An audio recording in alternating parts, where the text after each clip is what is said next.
Would you take some time and ask yourself, what values do I live for? Do I know my values? Are they accidental? Are they written down?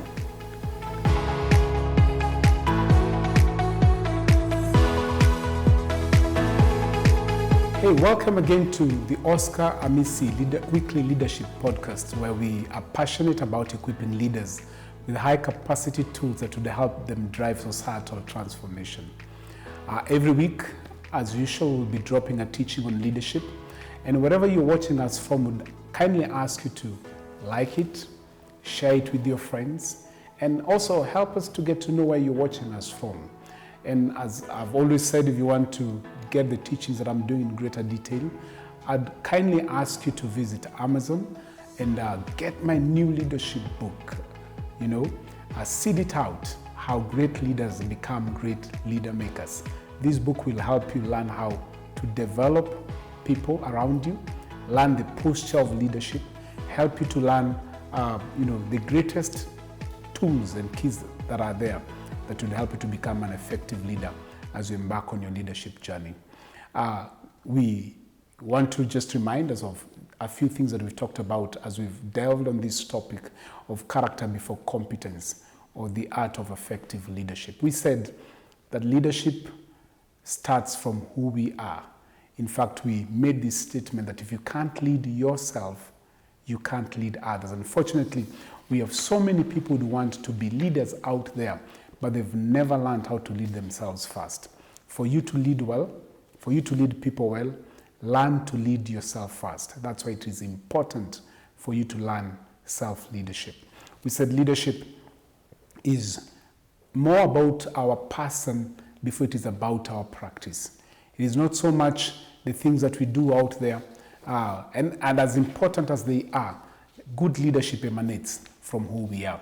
Leadership is not just the role you play, leadership is a life that you live. In fact, the good things or the interesting things that you do out there as a leader are really an outflow of who you are inside. We said, don't just spend, we learned from the analogy or the example of the iceberg. Don't just spend your time building the 10% of who you are, what everybody can see. Because what people see is your giftings. They see how you look. They see your talent. But then there's a 90% that is below the water surface that nobody can see. But interesting, you and I know it is there. And this 90% really defines who you and I are. And that's your character. We said good leadership is built on strong, positive character.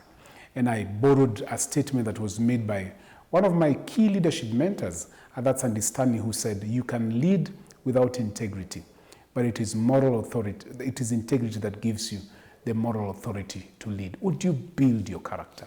Would you build a positive character so that people can not just hear what you say, but they can see that your words back, or your actions are backing your words? And then we told us that there are three key things that we need to work on if we are to effectively lead ourselves.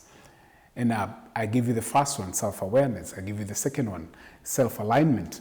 Then I give you the third one, self-discipline. And last week we looked at self-awareness, and we said how important it is for us to get to know ourselves, for us to know our internal world, for us to intentionally do a personal analysis or assessment test so that we get to know our weaknesses and our strengths, maximize on our strengths, and then strengthen our weaknesses, and where we know we need help, bring in people alongside us who can help us.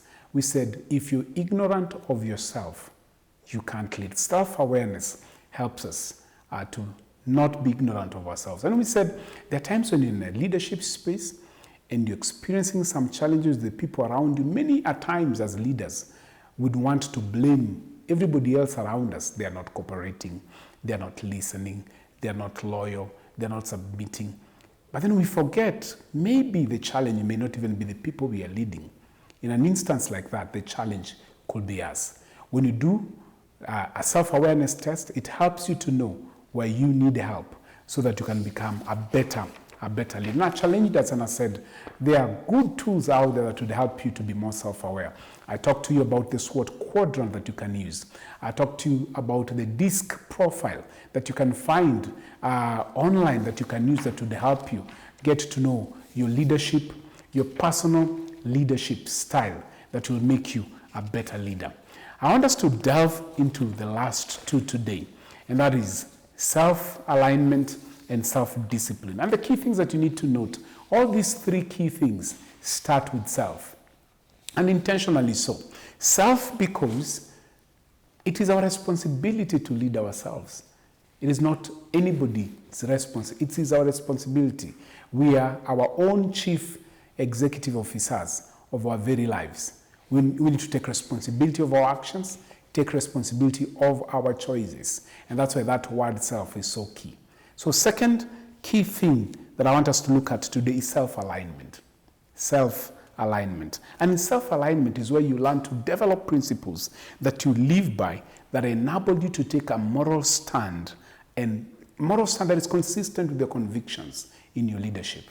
Maybe let me say this again. Self-alignment is where you've learned to develop life principles you live by as a leader that enable you to take a moral stand that are consistent with your convictions as a leader. I normally say that you really get to a point whereby you learn to establish an inner value system that helps you make decisions. A value system that informs your decision making as a leader. Because values are our culture. Values really inform who we are and how we make decisions. Values are not just our culture, but they express our culture. When we see your values, we know the kind of person that you are. If they are not taken care of, they will eat us. I think it's Peter Drucker who said, your culture will eat and trample your vision. Eat it for breakfast. And these cultures are informed by the values that you have as a person. And many times as leaders, we work so hard to establish values for our organizations, for our churches, for our businesses, but we forget that as individuals, we also need values.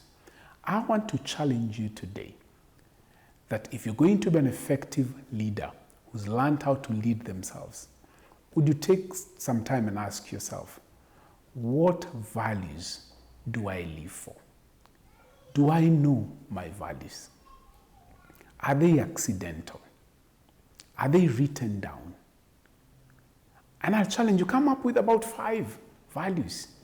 You see, when we're leading organizations, we make sure our organizations have a vision, they have a mission, and they have values. And we even go a step further and we paste or stick those values on our walls, in our offices. But could you and I take time and ask ourselves, what are our values? And not just stick them on our walls, stick them in our hearts, stick them wherever we can see, wherever we can remember. When I talk about values, there's a story that I like sharing. I'm part of a pastoral team in a church in East Africa, and God has blessed us, and we've been able to have a few campuses in this church. And there's a time there was an establishment that was being done around where we are, where our church is located. And there was an international contractor who was looking for space to hold his material.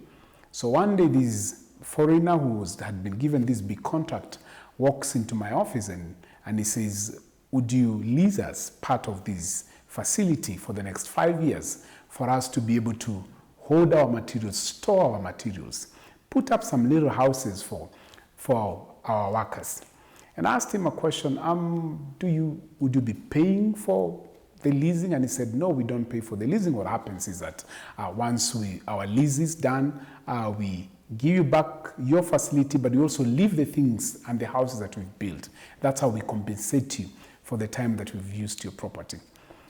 So told him, allow me to consult, come back in a few days. He comes back in a few days. I didn't even consult because I knew as a church we needed that piece of property for other things, and there's no way we are going to lock it and lease it to somebody for a long period. So this gentleman comes into the office, and I tell him, you know what, we may not be able to lease this facility to you because we may need to use it even before that 5-year term is over.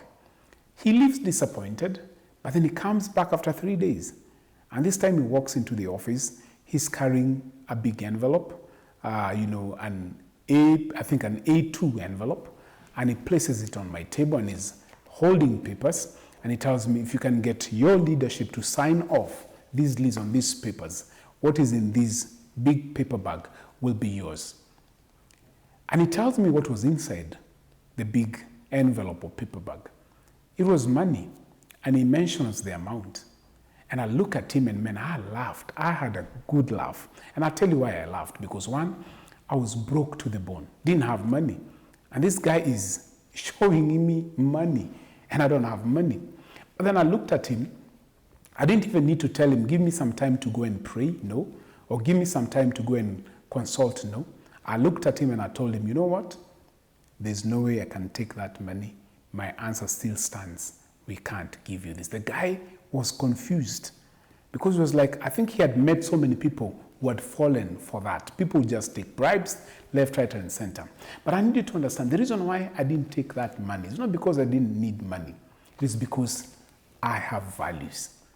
You see, when you have values, you don't even need to go and say, you know, as a leader, I need to go and pray about this decision. No, your values guide your decision making. One of my values is integrity. And because of that value, it was very easy for me to tell him, no, I can't take that money because of the values that I hold, the values that I stand for. I need to ask you, as a leader, do you have values? Do you know your values? Have you named those values? I want to challenge you today. Write down some 5 values that would govern your decision making. Some 5 values that will tell you or inform you when to say no and when to say yes. When you do that, you'll be self-aligned. Number 2, not just self-alignment, but the self-discipline. So self-awareness, self-alignment, and self-discipline. And discipline really is where you have developed an ability to do what is right, even when you don't feel like it. And as a leader, there are so many times when we're confronted with such situations, where there are things that come your way, but because you're disciplined, you say, I will not do this, though everything in me is pushing me that direction, because I know it's not the right thing. Now, interesting, I need you to understand, discipline is what holds together your value system. If you don't have discipline, you can't live out the values that you've put down. Because self-discipline will enable you to say no to something that looks so good, like the deal that was being given by this foreign gentleman. Self-discipline will say, no, I can't take it. I may be in need, but I'm not going to take it. Why? Because you have self-discipline. And I read you a scripture when we are starting this podcast on self-leadership in 1 Corinthians 9, 24 and 27. This is really the Apostle Paul. And when he speaks and writes to the Corinthians, he's bringing out some of the things that he is doing to himself so that he can be self-disciplined. And I'll remind you of that scripture. He says, do you not know that in a race all the runners run, but only one gets the prize? Then he says, run in such a way as to get the prize. You see, Paul uses the analogy of an athlete. There's no way you can be a good athlete if you're not disciplined. For you to win races, I come from a country now, and I'm so proud to say this, in Kenya, where we have some of the great long-distance runners. But I'll tell you, these men and women are so disciplined on what they eat, the time they do their practice, you know, what they take in so that doesn't mess their prowess. They are self-disciplined. Everyone who competes in the games, Paul continues to say, goes into strict training. They do it to get a crown that will not last, but we do it to get a crown that will last forever. Then he says this, and I emphasized this the last time. Therefore, I do not run like a man running aimlessly. I do not fight like a man beating the air. No, I beat my body and make it my slave, so that after I've preached to others, I myself will not be disqualified for the prize. The reason why many times we are disqualified in many things is lack of self-discipline. Paul is saying, I beat my body 5 times. He repeats that statement, I. In other words, disciplining me is my responsibility. I deny myself some stuff. I live in a certain way so that I don't want to get disqualified. If you're going to be an effective leader, if you're going to grow in self-leadership, not only are you supposed to be self-aware, self-aligned, where you come up with values that inform your decision-making, but you've got to embrace self-discipline. Say no to certain things. You see, self-discipline, like I said, is simply the quality that allows you as a person to do what needs to be done when it needs to be done, and to say no to things that are not supposed to be done, that may affect your leadership negatively. Success in leadership often comes by simply doing what no one else is willing to do, and that is disciplining ourselves. As we bring this to a close, be self-aware, be self-aligned, be self-disciplined. I heard of a story from the great country of Germany. It said there was a man called Frederick the Great of Prussia, who was like the emperor or the king, or the chief, if you're from an African context, was walking in the outskirts of Berlin because that was his domain. And then he encountered this old man who was walking with a walking stick, in the opposite direction. And Frederick was so excited to see one of his subjects. So he dismounts from his horse, runs to this man and asks him, "Who are you? What's your name?" And the old man, clutching onto that walking stick, raises up his head and he says, "I am the king. I am a king." And Frederick, confused, is wondering, is there any other king? I thought I was the only king. Looks at the man and asks him, "You're a king. Where is your domain? Where do you rule?" And the old man looked at him and he said, "I am a king over myself." In other words, I lead me. I discipline me. I manage me. I lead myself. That's the key to effective self-leadership. You can't lead others unless you lead yourself. Let me take you back and just review for a minute as we bring this to a close. 1, you need self-awareness. There are tools that we've talked about that you've got to use that would help you to assess yourself. DISC profile, the SWOT quadrant. Number 2, you need self-alignment. I challenge you, take time as you listen to this podcast, write down at least 5 values that would inform your decision-making. Values are your non-negotiables. That doesn't matter whether the deal is too good, I can't negotiate on these values. Number 3, self-discipline. Learning to say no when you're supposed to, even when everything in you wants to do otherwise. Learning to lead yourself, to deny yourself or some stuff. As you do that as a leader, you'll be able to lead yourself. Self-awareness, self-alignment, and self-discipline. Let me ask you this question that you can process as you listen to this podcast. Are there areas in your life as a leader where you need to discipline yourself? Are there areas in your life where you need to control yourself? Write down those areas. Look for somebody that has your best interests. Let them hold you accountable as you embark on a journey of self-discipline. Let's be the best leaders that this world has ever seen. Let's be effective leaders. But first, let's learn to lead ourselves first before we rush so quickly to lead those who are out there. Again, thank you for joining us and watching my weekly leadership podcast. Like usual, every week we're dropping a new teaching. Join us again next week. And I said, if this impacts you, you like what you're watching, share it with your friends and let us know where you're watching us from. And if you want to get what I'm teaching in greater detail, again, I'm inviting you to go to Amazon, get my new leadership book, Seed It Out, How Great Leaders Become Great Leader Makers. Thank you so much. See you next week as we embark on the journey of effective leadership. God bless you.